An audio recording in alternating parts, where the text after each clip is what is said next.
Voici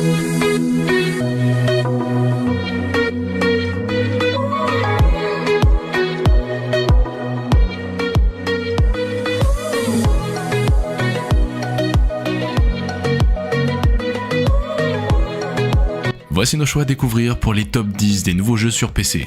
Du New World très attendu à Song of Iron où les monstres et la nature elle-même tenteront de vous arrêter.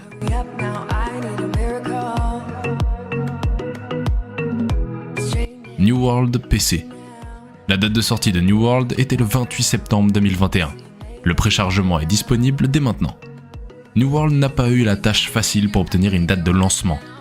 Le dernier retard en date est le 3e, initialement prévu en août 2020, puis au printemps 2021, puis en août 2021. Le très attendu MMO d'Amazon New World est désormais disponible sur Steam. Il est donc temps de partir à l'assaut d'Aeternum et de commencer à revendiquer ce que d'autres ont déjà revendiqué. Le but de New World est de créer des factions, des forts et des colonies pour créer votre propre petit paradis sur une île qui ne demande qu'à vous rejeter à la mer. Mais New World propose également un contenu multijoueur assez important, vous permettant d'envahir les forts détenus par les joueurs pour leur voler des territoires ou de défendre vos possessions dûment acquises contre des vagues successives de monstres envahisseurs. Au centre de tout cela se trouve le mélange complexe de compagnies, de factions et de territoires de New World où les joueurs se battent pour prendre des territoires de l'île, mais aussi les uns des autres. En plus de tout cela, vous avez les agrafes habituelles du MMO, à savoir les niveaux de classe, le butin et les expéditions de type donjon qui vous permettent de vous plonger dans les mystères d'Aeternum. Une chose est sûre, vous ne manquerez pas de choses à faire à la sortie de New World. Icarus PC. Annoncé pour la première fois au PC Gaming Show en 2020, Icarus est un jeu de survie, où vous pouvez descendre sur un monde extraterrestre hostile à partir d'une station spatiale en orbite pour collecter des ressources exotiques précieuses, construire des outils et des structures, chasser et être chassé par des animaux sauvages, et essayer de revenir vivants à leur station spatiale. La date de sortie est prévue pour novembre 2021, bien que le jour exact n'ait pas encore été annoncé. Comment ce jeu fonctionne-t-il ? Alors, vous commencez dans une station spatiale en orbite autour d'une planète étrangère. Il s'agit d'un jeu de survie en coopération, vous pouvez donc inviter vos amis à visiter votre station spatiale puis négocier un contrat, une mission vers un biome de la planète en dessous et une liste des ressources que vous devrez rapporter dans un délai donné. Ces missions de surface peuvent être courtes ou longues et durer des heures, des jours ou des semaines. Icarus, contrairement aux jeux de survie, est basé sur des sessions. Vous ne vivez pas à plein temps à la surface de la planète, vous descendez de l'orbite, vous accomplissez votre mission et vous retournez dans l'espace avant la fin du temps imparti. Pensez-y un peu comme dans un Escape from Tarkov, où vous devez entrer dans une zone dangereuse, faire votre travail et en ressortir. Sauf que certaines de ces missions peuvent durer beaucoup plus longtemps que celles de Tarkov.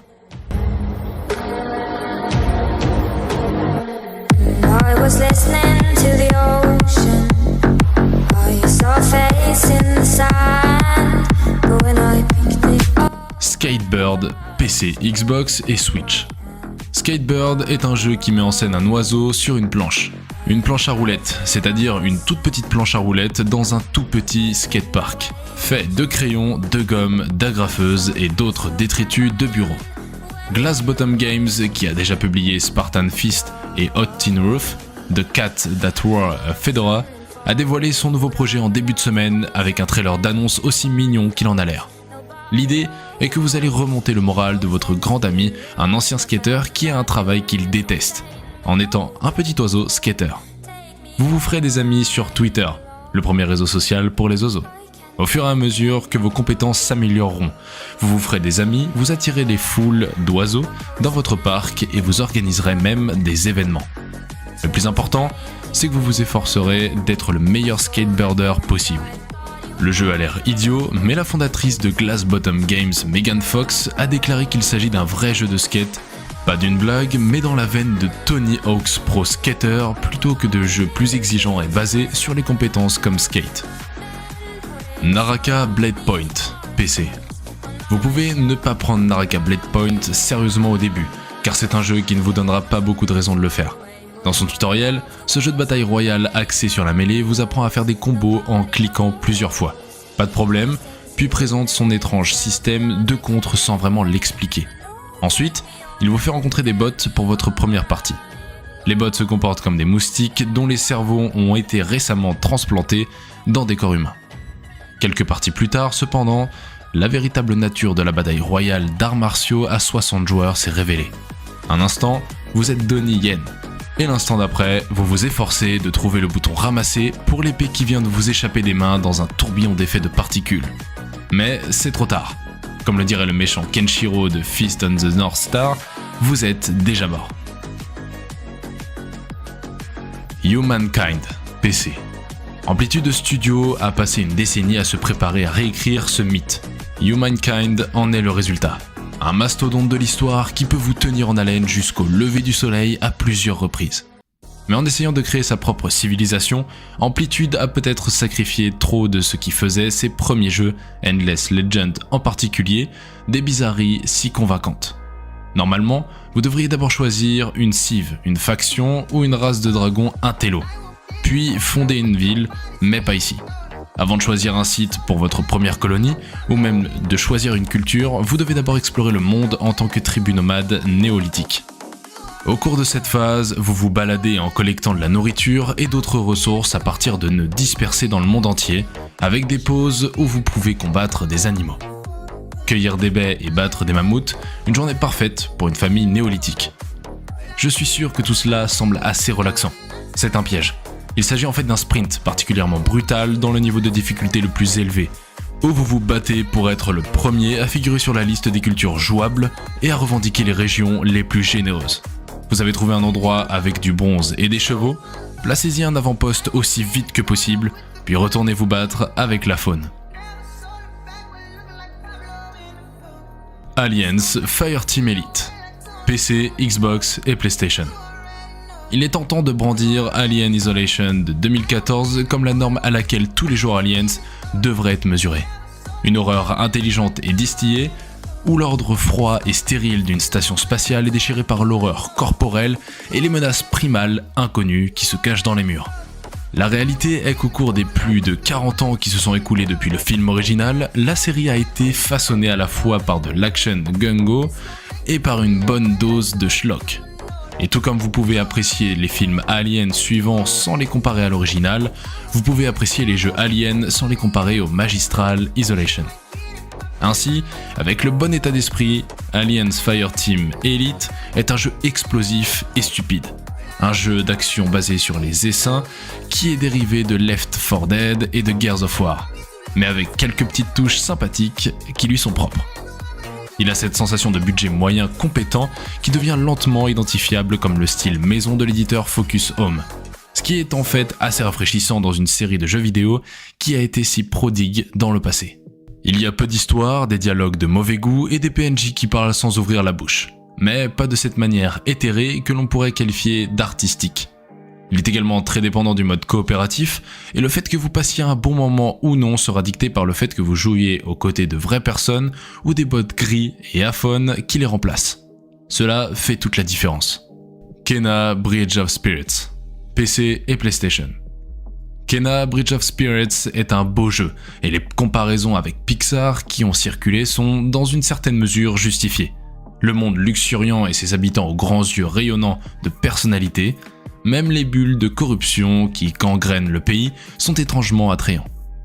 Kena a le look hollywoodien, mais il a aussi la détermination hollywoodienne de jouer la sécurité. Kena Bridge of Spirits peut ressembler à un jeu Zelda à première vue, mais il s'agit d'un jeu d'action-aventure largement linéaire qui se déroule sur une grande carte et vous êtes rarement obligé de revenir sur vos pas. De toute façon, la carte est parsemée de points de saut et le jeu s'auto-sauvegarde régulièrement, ce qui fait que vous ne risquez jamais de perdre beaucoup de progrès ou de passer plusieurs fois par les mêmes zones vides. L'histoire se déroule tout au long des 8 à 10 heures que dure le jeu, sans trop de friction en dehors de quelques combats potentiellement délicats selon la difficulté choisie. Dans l'ensemble, Bridge of Spirits est une agréable croisière dans des eaux familières de plateformes d'action. Kena est elle-même un guide spirituel. Son travail consiste à aider les âmes à quitter le monde des mortels. Cela signifie qu'elle doit fouiller 3 zones pour trouver des reliques accordées à l'esprit, éliminer la corruption et vaincre les esprits les moins amicaux en chemin. Chercher des objets personnels pour faire avancer une âme en douceur, je peux comprendre, mais les frapper au visage avec un bâton, ça ne semble pas très orthodoxe.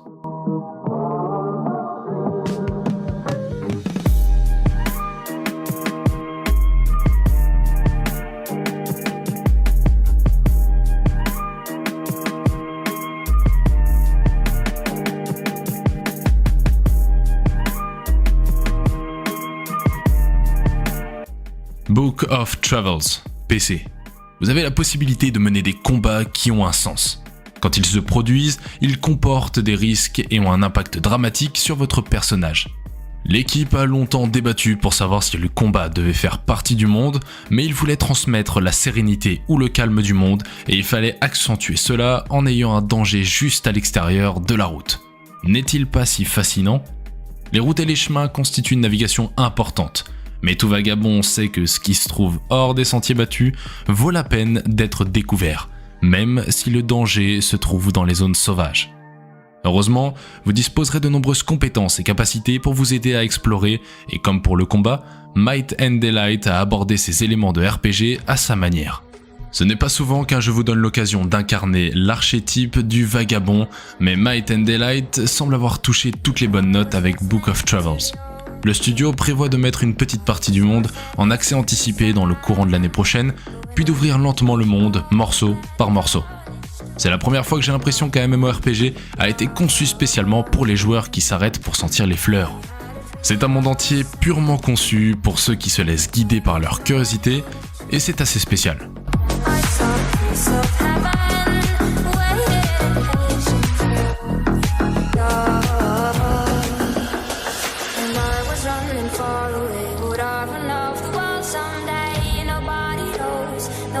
King's Bounty 2, PC, Xbox, PlayStation et Switch. King's Bounty est une série étrange, toujours plus axée sur la stratégie que sur le RPG, toujours plus un jeu sur la tactique, l'entretien de l'argent et les manœuvres de combat qu'un jeu de rôle et d'exploration épique. En théorie, King's Bounty 2 veut changer cela, faire une histoire suivant un personnage principal dont les choix affectent le monde. King's Bounty 2 fait exactement cela, et il enlève tout le plaisir.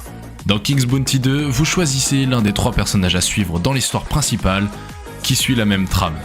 Après avoir été libéré de prison, votre personnage se met au service du roi, qui vous pardonne pour une raison ou une autre, puis se met à errer en essayant d'empêcher une apocalypse magique fantastique, parce qu'un sorcier vous a dit que vous étiez le sauveur élu.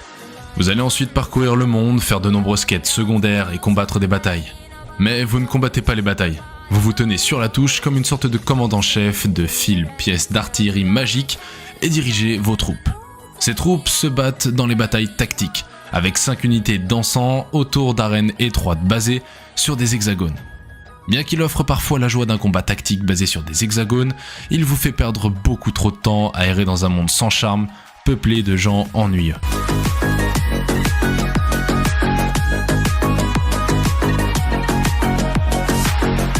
Song of Iron, PC, Xbox. Derrière vous se trouve une traînée de casques brisés, de boucliers en miettes. Vous tenez la hache d'un ennemi tombé, usée et cabossée, elle fera son office. Ce qui vous attend est encore un mystère, mais votre objectif ne l'est pas.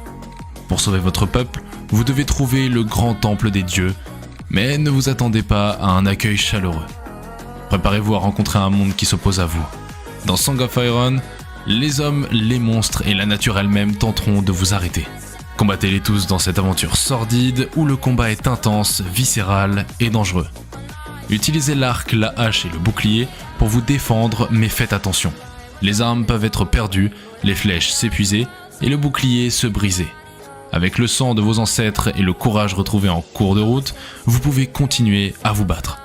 Explorez votre ancienne et mystérieuse patrie en traversant des forêts, des grottes et en escaladant des montagnes pour vous venger. Gardez les yeux ouverts, le danger est tout autour de vous et lorsqu'un combat est trop important, vous devrez peut-être trouver un moyen plus subtil de passer vos ennemis. La tournée d'adieu des consoles de la génération précédente a été douce amère, d'autant plus pour tous ceux qui n'ont pas pu mettre la main sur une PS5. Mais avec des titres qui repoussent les limites, l'année a été excellente pour les jeux. Après des heures de recherche, voici les 10 meilleurs nouveaux jeux PC selon nous. Si vous n'êtes toujours pas satisfait de cette liste de jeux, n'oubliez pas que nous serons bénis par les dieux divins Skatebird en temps voulu.